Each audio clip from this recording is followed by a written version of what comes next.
از مرگ استاد دوستمراد شریف مرگ ساخته میگم میرم پیش مسجد اوتاد همجا خطی مصفیده ایستادگی اوتاد قهقه زده خندیده است. میگم خدا این نشنیده باشه این نفهمیده باشه چه خیلی بگم که بسیار آدمایی که در کنین طرف می‌نشینن این حرام خورده است و خودشون بیکار خوجن این خیشو تابورو هم در قرغون تپه ماشینا خطی نستر دیستودن که این در کجا آورد کرده جاشو بگن ما بریم همونجا گفته استم که هم قدیم بگی یک تا بابامونو افندی میگفتن یا تا دیگه شو بابا یار میگفتن اون یار جندی میگفتن گذاشتن که ترک صنعت میکنه یعنی از صحنه‌های حجوی حتی بحث و مناظره بسیار شد بعد از اون چی نوای را پرتافتن مردم همون سخن شما را قپیدن بر پروت شما استفاده بردن درسته که در اولاد ما با تخلصی حاجی بدن همین قصول نه که یگان تاش رفتگی نبودن خونه خدا رحیم پروداکشن مهمون به خودمون خود صفا آوردی جانم به فدای تو وفا آوردی آمدی توفه را گرفتی در حق جان ما یک دعا کردی رفت اینک میخواهم که خوشخبر نعمتی رو به سمع همه شما برسانم اون نفرهایی که آرزو داشتن که صاحب قرآن مبارک بشوند جای نماز با شکل سرتراشی از سنه 25 دکبر 2023 تا سنه 15 ینور 2024 در دکان ما مهمان بشوند. قرآن مبارک دارای 99 تا نام الله بوده یعنی اسماء الحسنا جای نمازها یک لخت و موشکای سرتراشی درکان می باشد. هر اون نفری که از 25 دکبر تا 15 ینور اومده حجامه میگیرد از همین سه توفه یک توش را صاحب میگردد. سلام علیکم دوستان و هواداران سامانه رحیم پروداکشن. دوستان عزیز امیدوار هستم تنسیت و خانواده هستین. ان شاء الله اومد سال 2024 برنامه سرهای نهفته همراهی استاد عزیز یعنی حاجی دوستمراد منظور شما میگردد. ان شاء الله در این برنامه بسیار اسرار زندگی پشت پردگی استاد عزیز مختصرک در برنامه سرهای نهفته میفهمین. یک بار دیگه خوش اومدین استاد عزیز با برنامه. زنده باشی رحیم جان برادرم سربلند باش. تشکر. در سوال سلام خدمت به همه تماشابینانی کانال رحیم پروداکشن میرسونم. زنده و سربلند و خانواد باشین.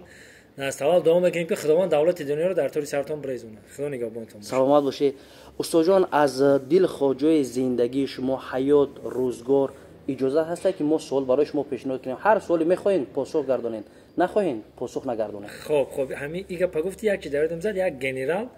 یک روز مرا قضیه روزبک فیضلی قپید ساعت ای توی اومدیم ساعت قریب یک شب شده است. کارکنی بلند کارکنی کلان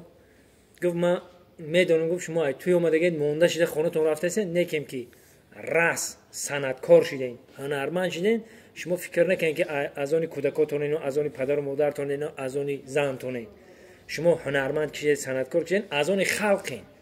این همه حاجه قدیما میخیزن میریم مرزاب میریم وجود بعضی بازی خستیم دیگه حکم ما ایگه پا گفتی که حیات شما رو ممکن ما از آن خلقیم هم چیزی که هستیم نیستیم ما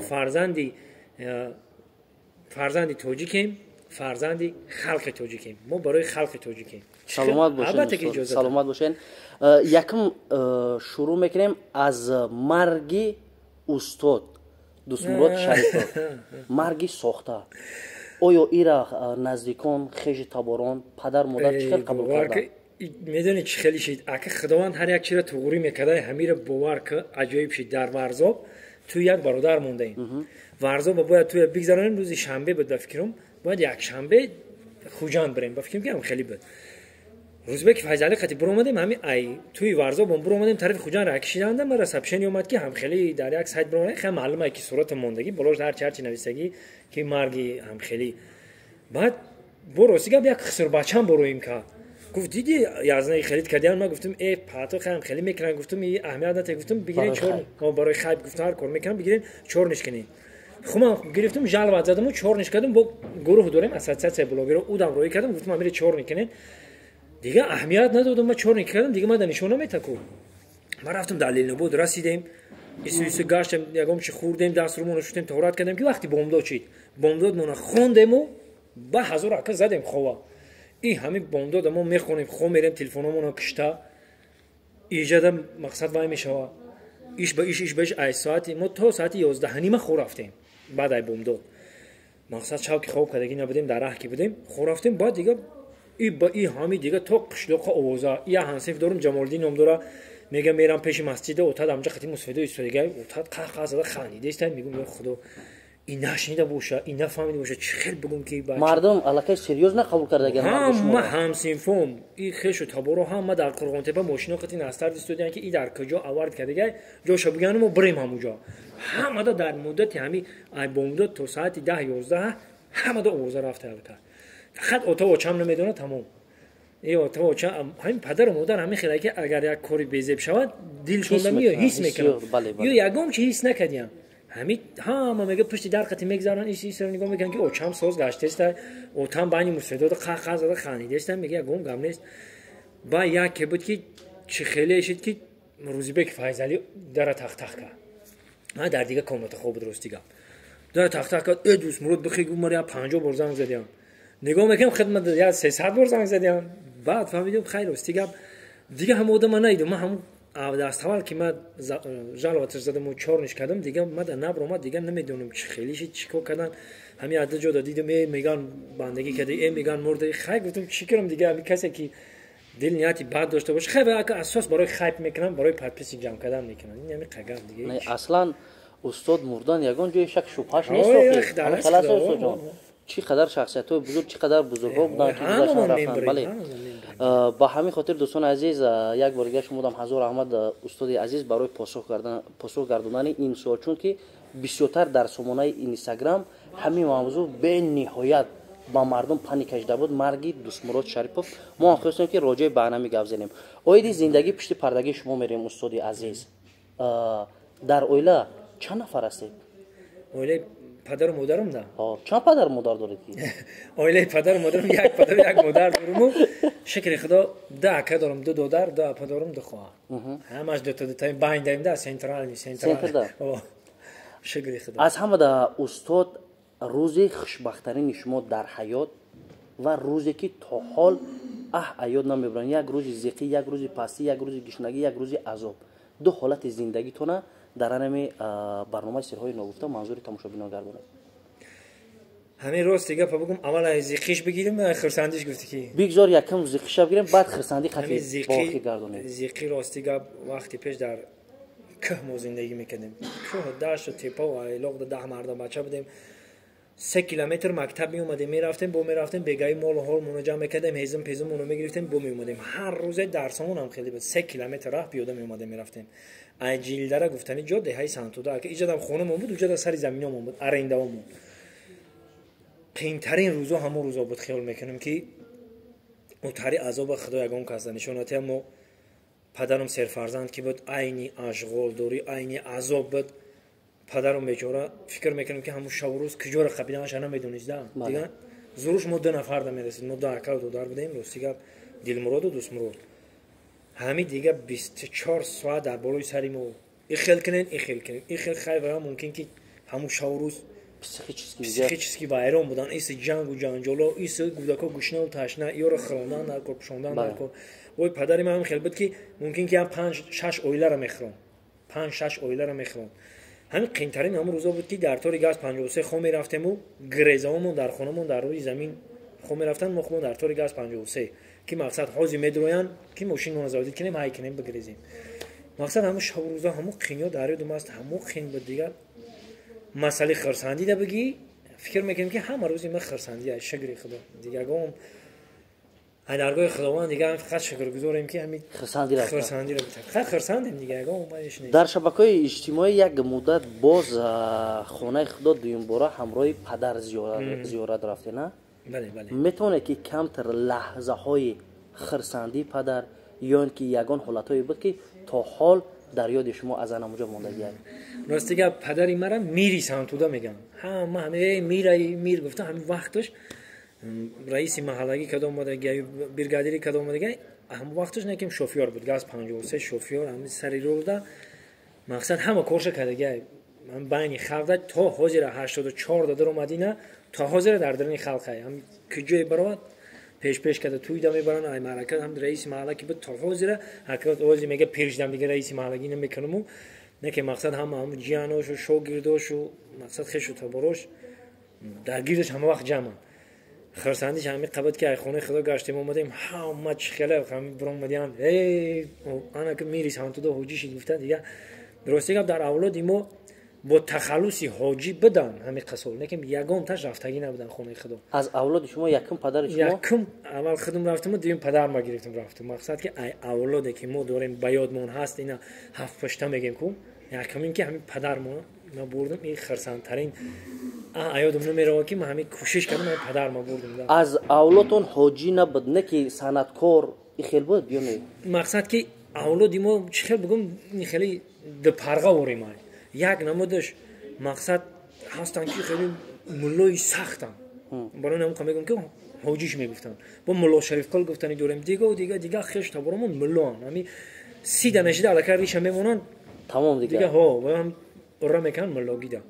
و یا نمود اولاد دیگه داریم که کم کم شوخ طبیعت هم خیلی هر یک همی اولاد یک پدر و یک مادر دو تا هم خیلی برآمدن میگیره یک تاش حجمیگار میشه و یک تاش مقصد این گفته هستم که هم قدیم بگی یک تا بابامونو افندی میگفتن یا تا دیگه شو بابا یار میگفتن او یار جندی میگفتن یار نام داشتن او کم کم هم جندگی میگه او یار جندی میگفتن با یا تا دیگه شو محمد شریف نقطه کن میگفتن و به حد همین مشیش تا چاق میکرد او را پریکول میکرد قطعا رئیس هم وقتش و میگفتن ما بچه‌ها یک بیرون میرم موزی میام میرفت دیگه نمیومدن میرفت میگه وای نقطه را کند اکراف دیگه نمیاد بعد محمد شریف نقطه کن میگفتن بعد اول شده این پدر ما راستی که به نهایت انسانی هست که این 84 در اومده فقط در خدمت خلق جای شوخی در شوخی جای غمی در غم همه وقت با همراه خلق پدرم خیال میکنیم که شوخ طبیعت تر کنم انا من طرف پدرم رفتم با شما مقصد که خیلی هنرمند نبودن که مقصد در تاجیکستان میشناسنشون هم خیلی هنرمند بودن که در همون دهمون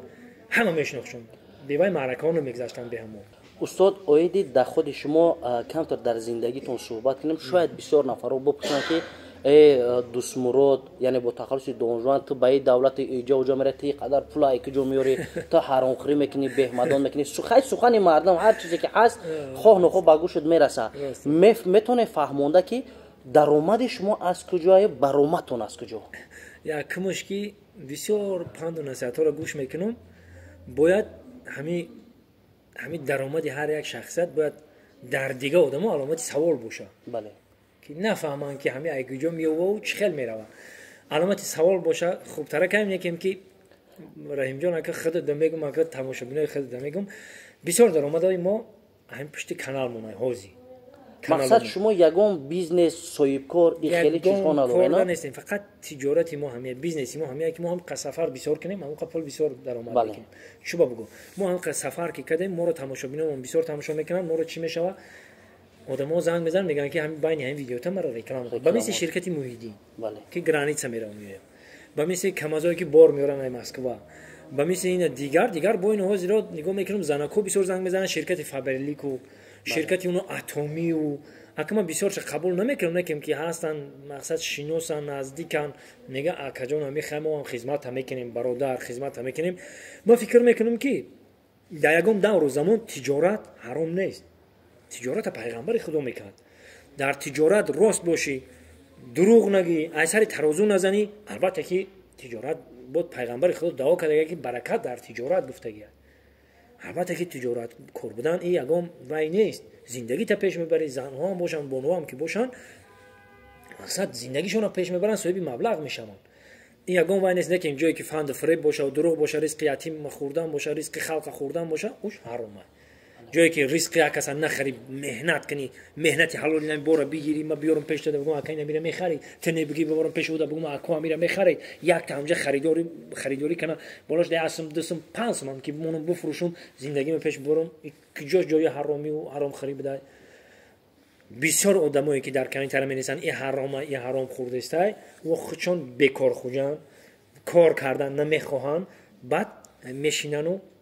این در همه دور زمان است سیاه و سفید همه وقت هست برای قضیه کشیدن در کار نیست من همین خیلی آموختم همین آدم سیاه و سفید هم خیلی میبینم میفهمم که چی مقصد داره چی نیت داره ای گپش میفهمم استاد جان بعد از حج گشتن شما یک مدت باز پاگیزه مقصد گذاشتن که ترک صنعت میکنیم یعنی از صحنه‌های حجوی حتی بحث و مناظره بسیار شد. بعد از او چی نوی را پرتفتن مردم همون سخن شما را قپیدن بر پروت شما استفاده بردن. همین خیلی بد دوستان که شما گفتید که ما نمیکنیم اومدید کردید. مقصد شما در آینده یعنی در سال 2024 در کدام سمت بلاگری سر کردن شروع کردن است؟ انا که سوال بسیار خوبم گفتی، سوال با مورد گفتی. انا که برادرای عزیز گوش کنین.